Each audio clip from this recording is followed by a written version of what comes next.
자, 오늘 말씀은 사도행전 17장 1절에서 9절입니다. 사도행전 17장 1절에서 9절 한 절씩 교독하고 마지막 절은 합독하도록 하겠습니다. 제가 먼저 읽겠습니다. 그들이 암비볼리와 아볼로니아로 다녀가 데살로니가 이르니 거기 유대인의 회당이 있는지라. 바울이 자기의 관례대로 그들에게로 들어가서 새 안식일에 성경을 가지고 강론하며 뜻을 풀어 그리스도가 해를 받고 죽은 자 가운데서 다시 살아나야 할 것을 증언하고 이르되 내가 너에게 전하는 이 예수가 곧 그리스도라 하니 그 중에 어떤 사람 곧 경건한 헬라인의 큰 무리와 적지 않은 귀부인도 권함을 받고 바울과 실라를 따르나 그러나 유대인들은 시기하여 저자의 어떤 불량한 사람들을 데리고 때를 지어 성을 수동하게 하여 야손의 집에 침입하여 그들을 백성에게 끌어내려고 찾았으나 발견하지 못하매 야손과 그 형제들을 끌고 읍장들 앞에 가서 소리 질러 이르되 천하를 어지럽게 하던 사람들이 여기도 이르매 야손이 그들을 맞아 들였도다. 이 사람들이 다 가이사의 명을 거역하여 말하되 다른 임금 곧 예수라 하는 이가 있다 하더이다 하니 무리와 읍장들이 이 말을 듣고 소동하여 같이 읽겠습니다. 야손과 그 나머지 사람들에게 보석금을 받아주고 떠나니라. 아멘. 자, 오늘은 추수감사절입니다. 매년 11월 첫째 주일은 한국 교회에서 추수감사절로 지내는데요. 추수감사절은 미국에서 시작되었죠. 미국에서는 추수감사절이 되면 칠면조 고기를 먹는 전통이 있습니다. 으깬 감자하고 또 호박파이도 같이 먹는데요. 저 역시 미국에 있을 때 추수감사절이 되면 칠면조 고기를 먹던 기억이 있습니다. 자, 그런데요, 이 칠면조 고기를 먹는 게 여간 불편한 게 아닙니다. 이 칠면조 고기를 오븐에서 굽는 시간이 꽤 길어요. 보통 4시간, 5시간 걸리는데요.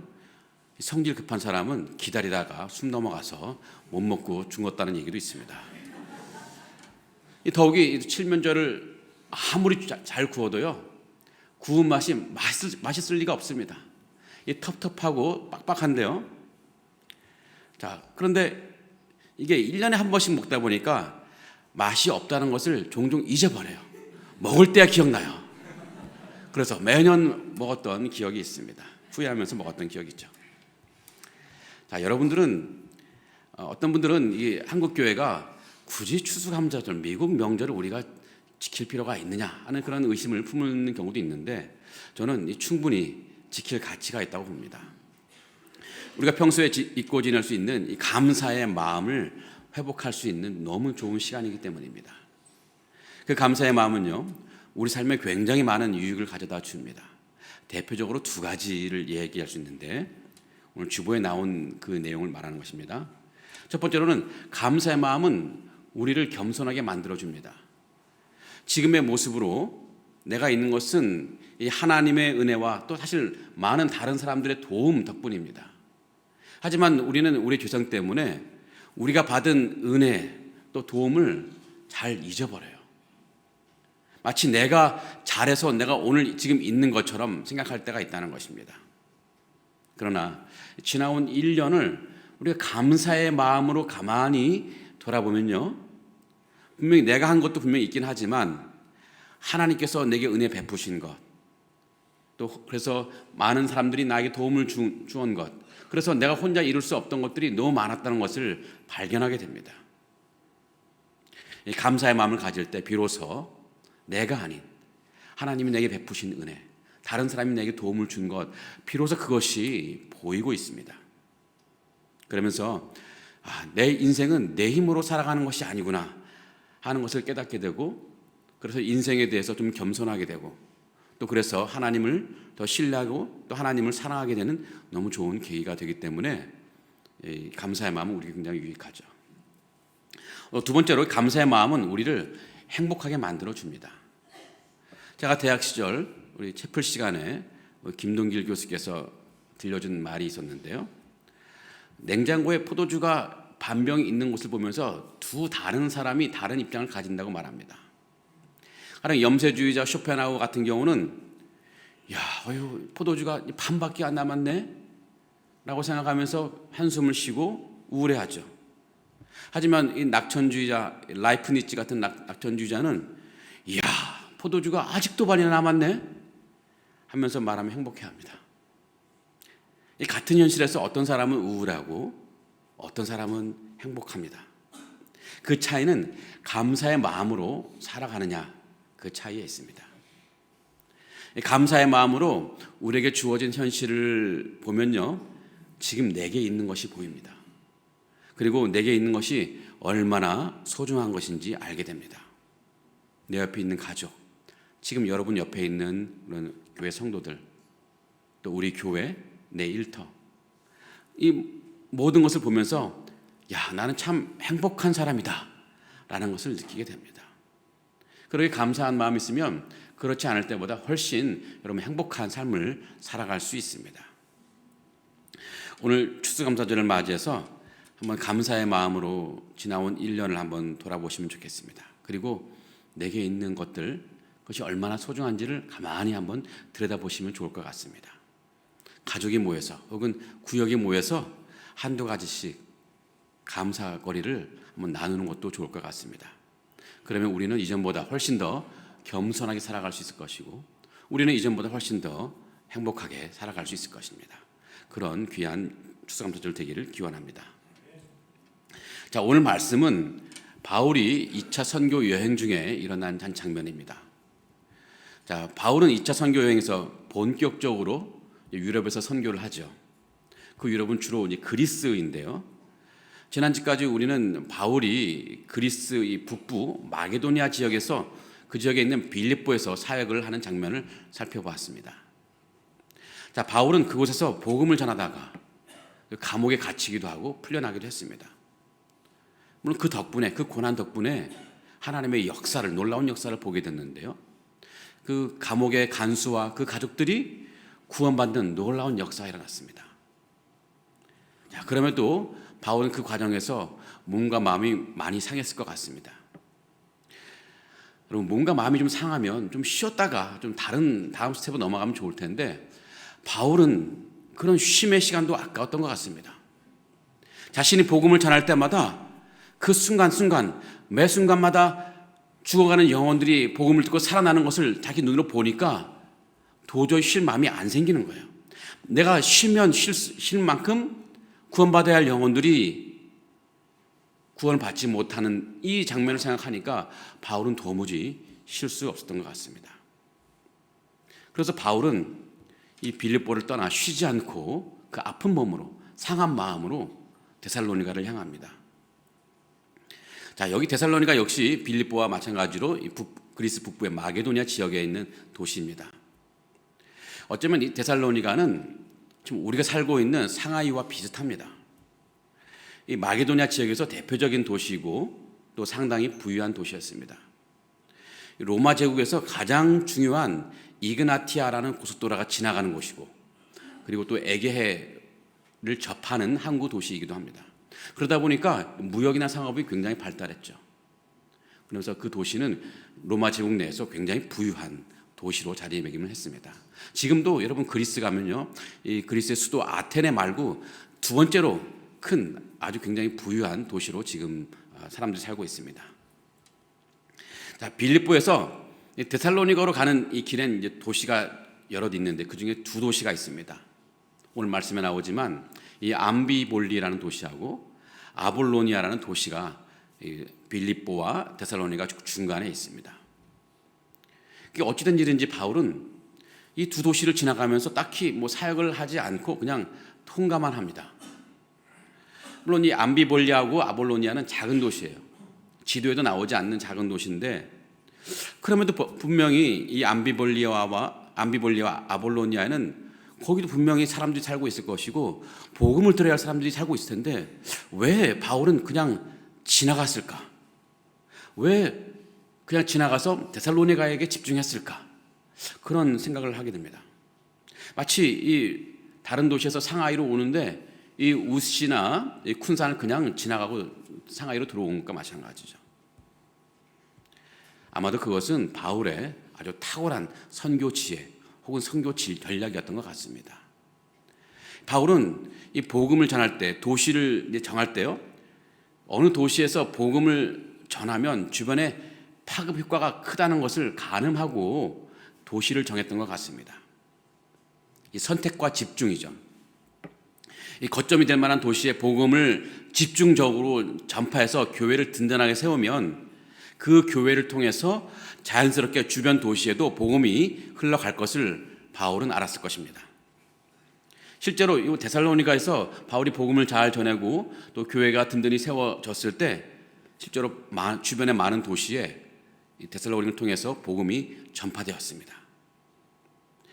데살로니가 1장 7절과 8절을 보면 이런 말씀이 있습니다. 데살로니가 전서는 바울이 나중에 고린도에서 데살로니가 교회를 향해서 보내는 편지인데요.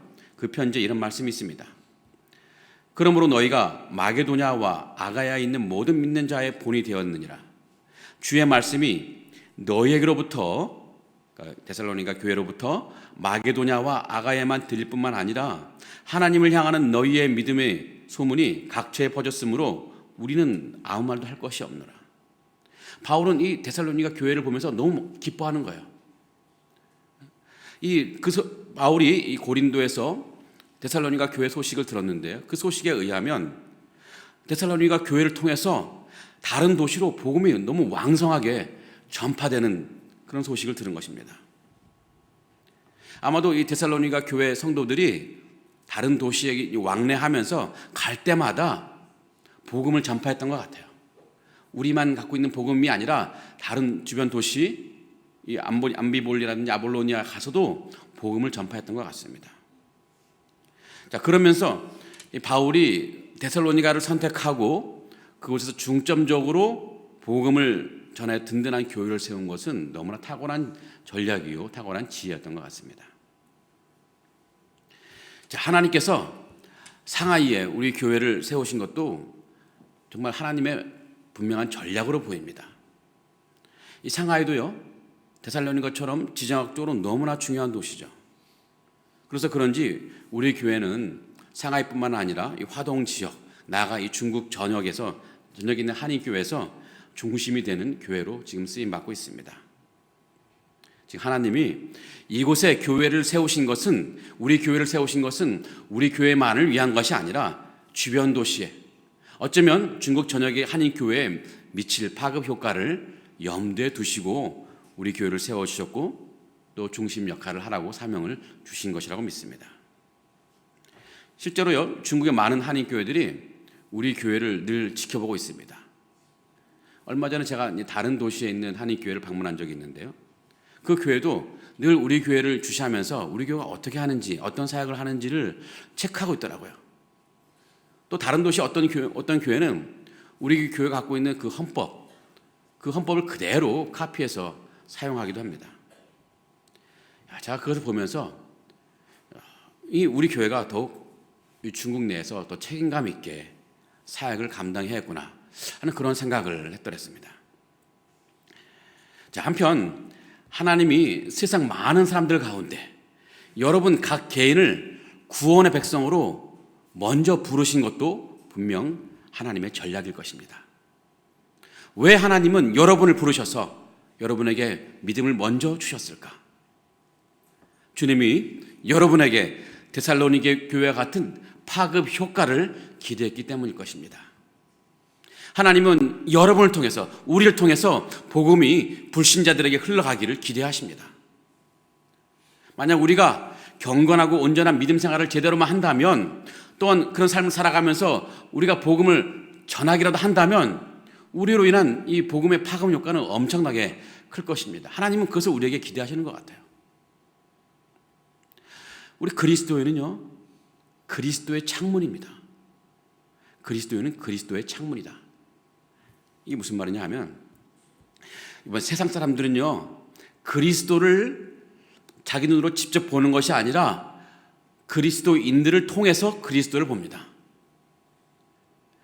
우리를 통해 그리스도가 어떤 분인지 안다는 것입니다. 그래서 만약 우리라는 그 창문이 만약 빨간색이라면 세상 사람들은 우리를 통해서 그리스도를 보기 때문에 야, 그리스도가 빨간색이구나 이렇게 이해할 것이고, 우리 창문이 파란색이라면 우리를 통해 보는 그리스도가 파란색으로 보이기 때문에 다 세상 사람들은 아, 그리스도가 파란색이구나 이렇게 이해할 수 있다는 것입니다. 그러니 우리의 모습을 통해 그리스도의 모습이 그들에게 전달되는데 우리의 일거수일투족이 너무너무 중요합니다. 그런 면에서 우리는 세상 속에서 생활을 하더라도 좀 온전한 믿음 생활, 또 그들에게 아름답게 보이는 생활이 필요할 것입니다. 좀 모범이 되는 삶을 살 필요가 있다는 것입니다. 첫 번째로는 거룩하고 깨끗한 삶을 살아야 될 것이고, 또 두 번째로는 그들에게 좀 베푸는 삶을, 선을 베푸는 삶을 살아야 할 것입니다. 세상 사람보다 더 많이 사랑하고, 더 많이 헌신하고, 더 많이 양보하고, 더 희생적으로 살면 좋겠습니다. 여러분, 다른 사람이 나에게 준 것만큼 내게 베푼다, 이런 생각하기보다는 그 사람이 나에게 베푼 것이 없다 할지라도 나는 그리스도의 창문이기 때문에 그에게 베풀어야 한다는 사명감을 가지고 사시면 좋겠습니다. 우리가 세상 속에 살고 있지만 세상과 구별되어 거룩하게 살아가는 것, 또 세상을 섬기며 살아가는 것, 그것이 하나님이 우리에게 주신 그 무엇보다 가장 기본적인 사명일 것입니다. 여러분, 가정 안에서도 그렇습니다. 여러분, 자녀들은요, 대개 부모들의 신앙을 담게 되어 있습니다. 여러분, 자녀의 믿음 생활은 교회보다 가정에서 더 많이 형성되죠. 여러분, 교회는 일주일에 기껏해야 2시간, 3시간밖에 안 됩니다. 하지만 이 부모, 가정 안에서는 일주일 내내 살죠. 그런데 만약 부모된 우리가 엉성하게 믿음 생활을 한다면, 본을 보이지 못할 만한 믿음 생활을 한다면 우리 자녀 또한 그대로 따라서 본이 되지 못할 믿음, 엉성한 믿음 생활을 할 수밖에 없습니다.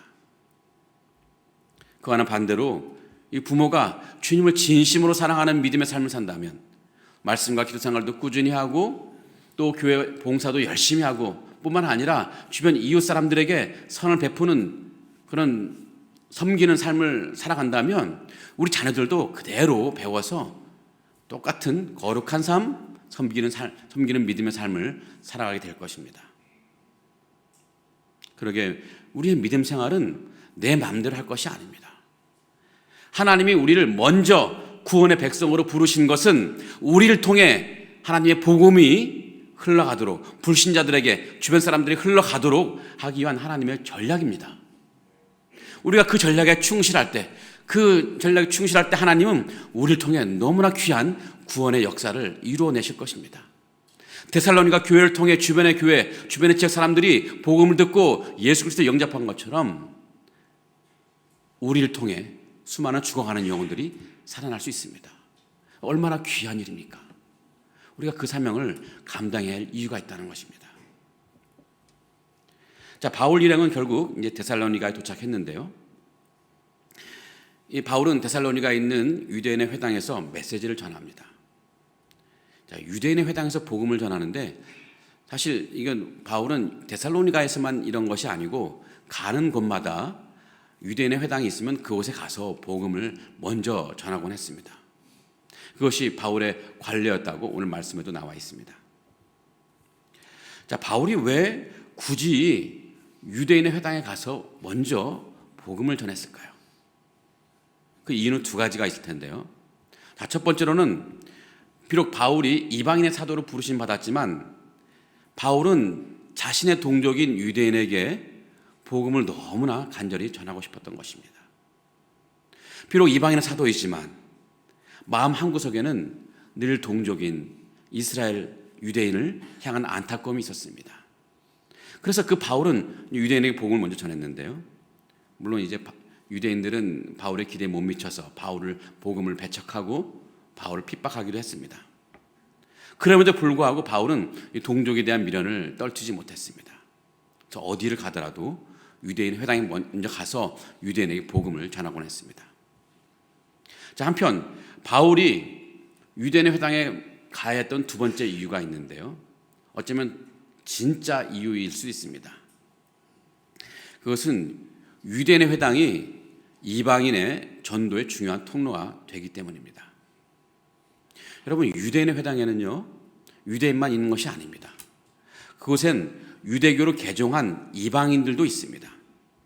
그래서 그들을 흔히 경건한 사람들, 흔히 또 경건한 헬라인들이라고 불렀는데 성경에 이런 용어들이 많이 나옵니다. 경건한 사람들, 경건한 헬라인들은 다 이방인 가운데, 헬라인 가운데 유대교로 개종한 사람들을 말합니다.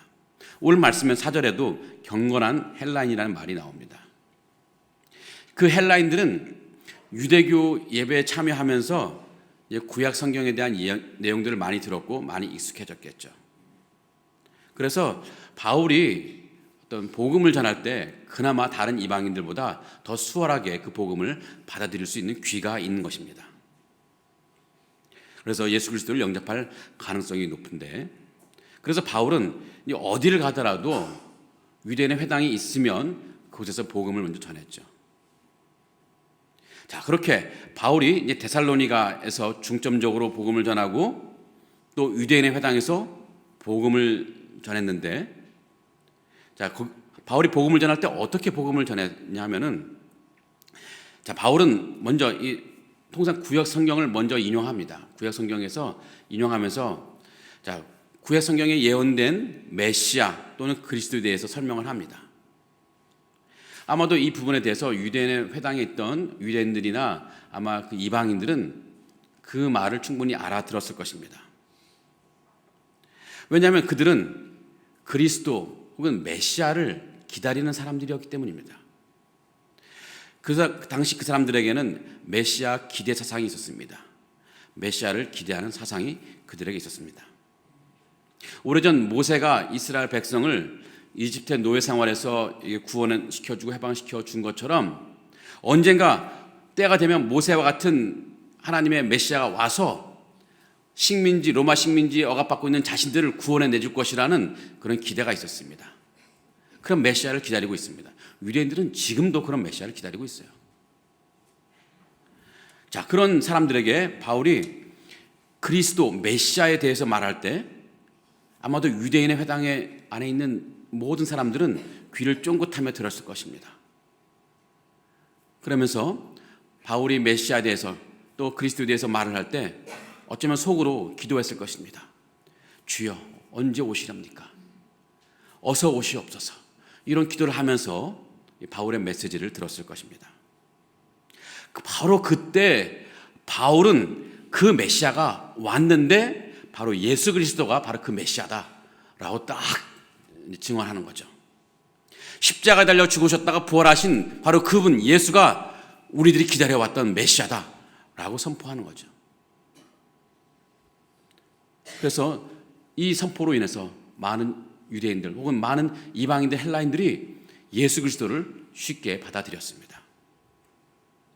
자, 요약하면요, 바울은 어디를 가더라도 유대인의 회당에서 사역을 시작했는데 그곳에서 예수 그리스도가 구약 성경에서 예언된 메시아 그리스도라는 이 복음을 전파했던 것입니다. 자, 그렇다면 이 전략이 제대로 먹혀 들어갔을까요? 그 결과를 상징적으로 보여주는 것이 있습니다. 그것은 바울 일행에게 특별한 별명이 붙여진 것입니다. 그 별명은 오늘 말씀의 제목처럼 천하를 어지럽게 하던 사람들이었습니다. 바울 일행은 사람들에 의해서 천하를 어지럽게 하는 사람들이라는 별명을 얻었습니다. 천하를 어지럽게 했다는 게 무슨 뜻일까요? 그것은 평화롭던 지역에 평화를 깨뜨린 사람들이라는 것입니다. 바울이 데살로니가를 도착하기 전까지 이 데살로니가는 종교적으로 굉장히 평안했던 지역인 것 같습니다. 유대인들은 나름대로 유대교를 잘 믿었고 또 헬라인들은 그리스 신들을 잘 따랐고 또 그 중에 어떤 사람들은 로마 황제를 숭배하는 로마 황제 종교를 잘 따랐을 것입니다. 다 나름대로 질서를 갖고 각자의 종교를 갖고 살았을 것입니다. 그래서 데살로니가는 이런 종교적 평안이 잘 유지되던 곳이었습니다. 자, 그런데 바울이 데살로니가에 와서 복음을 전하면서 이 데살로니가에 있던 이 종교적 평안이 와르르 무너져 버렸습니다. 유대교를 믿거나 그리스 신을 숭배하거나 황제를 숭배하던 사람들이 예수 그리스도를 믿는 사람들로 바뀌어 버리는 거예요. 예수님을 찬양하고 예수님께 예배합니다. 그러더니 율법이 무시당하고 또 그리스 신이나 로마 황제에 대한 숭배도 소홀해지는 거예요. 몇 주 전까지만 해도 사람들이 예수라는 이름을 들어본 적이 없는데 어느샌가 이곳저곳에서 예수의 이름이 높임 찬양받고 영광 돌리고 그분에게 많은 사람들이 예배를 드리는 것입니다. 이 데살로니가의 종교적인 평안이 흔들리고 깨져버린 것입니다. 어떻게 이런 일들이 일어나고 있을까요? 어떻게 그 평안이 깨졌을까요?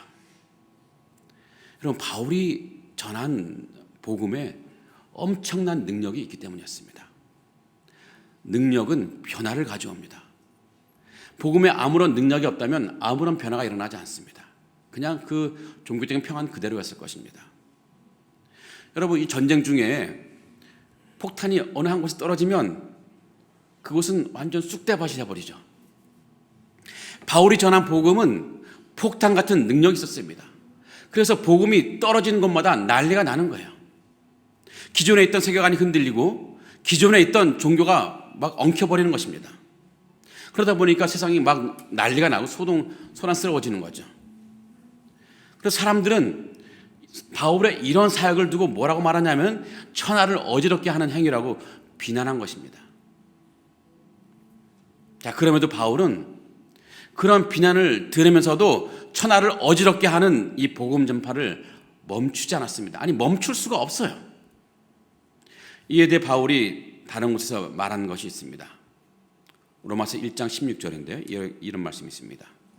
내가 복음을 부끄러워하지 아니하노니 이 복음은 모든 믿는 자에게 구원을 주시는 하나님의 능력이 됨이라. 먼저는 유대인에게요, 그리고 헬라인에게로다. 우리 다음 달 12월에 우리 교회에서 로마서 특강이 진행될 예정입니다.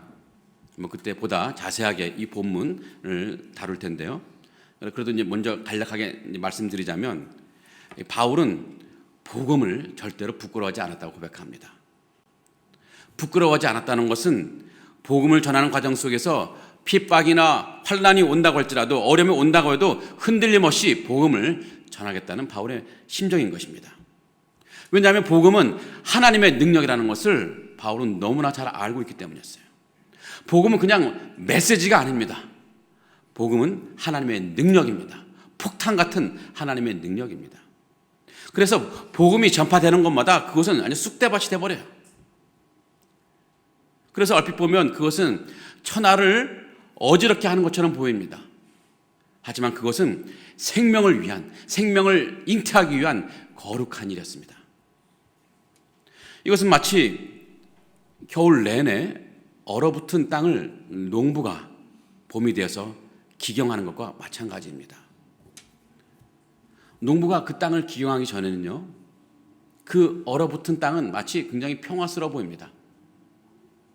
그 얼어붙은 땅 속에서 잠자던 이 지렁이들은 굉장히 평화의 시간을 보내고 있을 거예요. 하지만 봄이 되어 농부들이 그 땅을 기경할 때 우리 지렁이들은 기겁을 하겠죠. 세상이 난리 난 것처럼 보일 것입니다. 농부가 천하를 어지럽힌다고 막 지렁이들끼리 서로 비난하고 막 얘기할 거예요. 하지만 그것은 새로운 생명을 낳기 위한 거룩한 일입니다. 지렁이 입장에서는 천하가 어지럽히는 것처럼 보이겠지만 농부의 기용을 통해서 그 땅은 새로운 생명을 품게 되는 놀라운 땅으로 바뀌는 것이죠. 여러분, 지금 세상은요, 생명을 낳지 못하는 얼어붙은 땅입니다. 그 땅이 생명을 낳게 되는 땅으로 변화시키기 위해서는 복음이 필요합니다.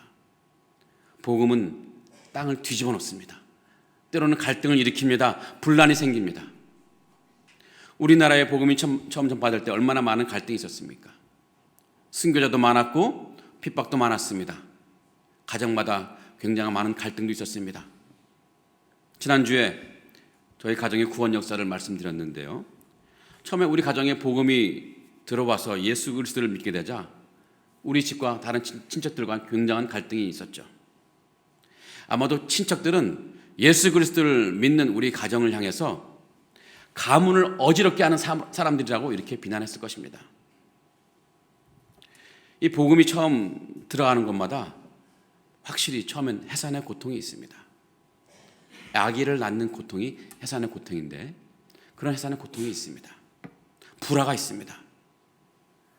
그것은 그런 해산의 고통이 있고 불화가 있는 것은 거짓 평화가 진짜 평화로 대체되는 곳에서 일어나는 해산의 고통입니다. 해산하는 과정에서 고통은 있지만 그 과정을 통해서 아이가 태어나죠. 생명이 태어나죠. 그러기에 이 해산의 고통은 아름다운 고통이고 해산의 고통, 생명의 고통입니다. 그런 면에서 천하를 어지럽게 하던 사람들이라는 별명은 세상의 입장에서 보면은 비난의 별명이겠지만 바울의 입장에서는, 하나님의 입장에서는 너무나 영광스러운 별명이었습니다. 성도 여러분, 우리는 근본적으로 천하를 어지럽게 하는 사람들입니다. 왜냐하면 복음이라는 폭탄을 품고 살아가는 사람들이기 때문에 그렇습니다. 복음대로 살아가면서 복음을 전하며 사는 사람, 그 사람이 바로 천하를 어지럽게 하는 사람들입니다. 그 사람 자체에 무슨 힘이 있거나 능력이 있어서가 아니라 그 사람 안에 있는, 그 사람이 품고 있는 복음에 엄청난 능력이 있기 때문입니다. 바울이 이 로마서에서 밝힌 것처럼 복음은 하나님의 능력입니다. 폭발력이 엄청 강한 능력입니다. 제가 오래전에 한번 말씀드린 적이 있는데요. 제가 한국에서 전도 폭발 교사 임상 세미나에 참여한 적이 있습니다. 그때 저 놀라운 간증 경험을 들었는데, 여러분, 이 전도 폭발 교사 임상 세미나 참여하면 아주 힘겨운 과제가 하나 있습니다. 노방전도 과제입니다. 전도폭발 본부에서 제시된 그 복음 시나리오가 있습니다. 그 시나리오를 다 외워서 길에 지나가는 사람 아무나 붙잡고 그 시나리오, 40분짜리 시나리오를 그 사람에게 전해야 됩니다. 제가 그 임상 세미나 참여할 때 어떤 다른 교회 권사님이 역시 이제 그런 과제를 수행하게 됐는데, 그 권사님은 처음부터 한숨을 쉬더라고요. 야, 나는 한 번도 이 노방전도 해본 적이 없는데, 또 숙기도 없는데 어떻게 하냐. 그래서 길에서 복음을 전하는 과제를 해야 한다는 말은 너무 많이 걱정을 하는 거예요. 특별히 그 권사님에게 배정된 곳이 어디냐면은 여러분, 서울 반포에 있는 고속터미널 부근이었습니다. 사람들이 너무나 빠르게 움직여 지나가는 곳이고 또 엄청나게 사람이 많습니다.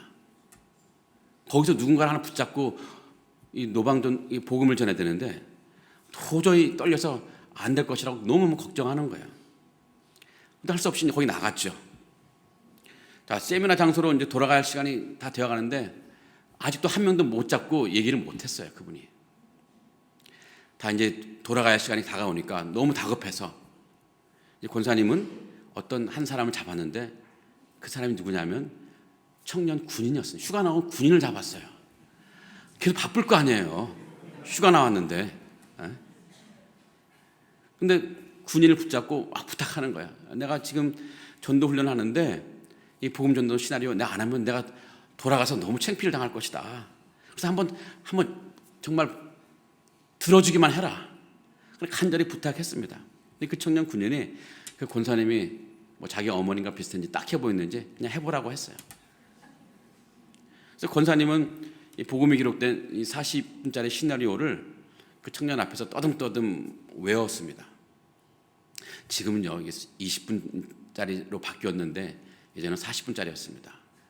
그거 외우려고 하니까 너무 힘이 많이 들었는데, 자, 근데 그 권사님이 청산 유수로 40분 해야 다 마치는데 떠듬떠듬 했으니 얼마나 시간이 길었겠습니까?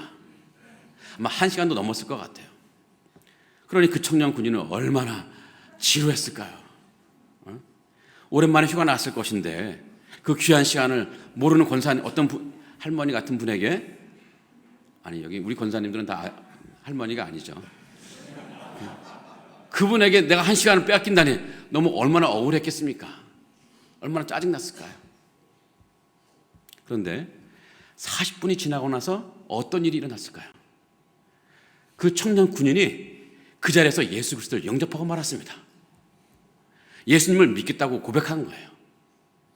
근데 권사님은 과제를 하기 위해서 그 시나리오를 외웠을 뿐인데, 그 청년 군인이 그 복음을 듣고 예수 그리스도를 믿겠다고 결심을 한 것입니다. 그러니 그 권사님이 오히려 당황하는 거예요. 그냥 시나리오만 하고 돌아가려고 했는데 결심하니까 같이 기도도 해야 되고 뭐 해야 되니까. 그 권사님이 이제 돌아와서 우리 세미나 시간에 발표하는데 온 세미나 참석하는 모든 사람들이 아주 소름이 끼치더라고요. 그때 우리가 절실하게 깨달았습니다. 복음은 바울이 말한 대로 확실히 하나님의 능력이었습니다. 비록 그 복음을 전하는 우리가 부족하고 연약하지만 복음 자체는 엄청난 폭발력이 있어요. 왜냐하면 성령이 함께 하시기 때문에 그렇습니다. 그저 이 복음이라는 폭탄만 떨어지기만 하면 어디라도 초토화되어 버립니다. 그 초토화되는 과정에서 우리는 본의 아니게 천하를 어지럽게 하는 사람들이 되는 거예요. 우리가 복음을 전하는 일에 바울처럼 좀 열심을 내서 복음을 전할 이유가 있는 것입니다. 그렇기 때문에 여러분 혹시 내 마음속에 내가 누군가에게 복음을 전해야 할 상대가 떠오르지 않습니까? 내 사랑하는 가족, 내 부모님, 그 누군가, 내 친구. 여러분, 내가 믿음도 약한데 말주변도 없는데 내가 어떻게 복음을 전해야 되나? 여러분 이런 고민하지 마세요. 우리의 연약한 관계없이 복음은 하나님의 능력입니다. 그냥 우리가 떠듬떠듬 전하는 복음을 통해서라도 하나님의 역사는 이루어집니다. 그것이 초토화될 수가 있습니다. 담대하게 복음을 전하는 우리가 되기를 바랍니다. 이 시간 말씀을 정리해 봅니다. 사랑하는 성도 여러분, 하나님 우리에게 믿음 주시고 구원받은 사람으로 살아가게 하신 것은 하나님의 놀라운 전략입니다. 우리가 먼저 예수 그리스도를 믿고 든든한 믿음의 반석 위에 섰을 때 우리를 통해 복음이 다른 사람들에게, 다른 가족에게 흘러가기를 기대하시는 하나님의 전략입니다. 그래서 천하를 어지럽게 하는 사람들로 살아가게 하기를 기대하시는 하나님의 전략입니다. 그러니 우리에게는 복음대로 살아가고 복음을 전하는 책임이 있습니다. 복음대로 살아간다는 것은 우리 삶이 세상 가운데 그리스도를 잘 반영하는 거룩한 창문으로 살아간다는 것입니다. 그래서 우리를 통해서 세상 사람들이 저 그리스도가 저렇게 아름다우신 분이시구나, 저렇게 진리 되시는 분이시구나, 저렇게 선하신 분이시구나 알게 되는 통로가 되어야 한다는 것입니다. 여러분 그러기 위해서 조금 힘겹더라도 더 경건하고 더 거룩한 삶을 살아가시기 바랍니다. 잘못된 습관을 끊어버리고 거룩한 습관으로 살아가신 여러분 되길 바랍니다. 또한 이웃에게 무엇인가를 받으려고 하기보다는 무엇인가를 주려고 애를 쓰는 여러분 되기를 바랍니다. 이웃이 아파할 때 모른 척하지 말고 같이 아파해주고 그들에게 같이 기도해주고 필요한 것을 줄 수 있는 우리가 되기를 바랍니다. 그렇게 그리스도의 창문으로, 아름다운 창문으로 살아갈 때, 그래서 복음을 전하는 이 천하를 어지럽게 하는 사람들로 살아갈 때 하나님께서는 우리를 통해 너무나 귀한 구원의 역사를 이루어내실 것이고 또 우리 교회를 통해 놀라운 부흥의 역사를 이루어내실 것입니다. 이 구원의 역사와 부흥의 역사에 여러분 모두가 참여하는 복을 누리시기를 간절히 기원하고 축복합니다. 아멘. 우리 다 같이 일어나셔서 찬양하시고 같이 기도하도록 하겠습니다. 내게로부터 눈을 들어 주를 보기 시작할 때, 내게로부터 눈을 들어 주를 보기 시작할 때 주의 일을 보겠네. 내 작은 마음 돌이키사 하늘에 꿈꾸게 하네.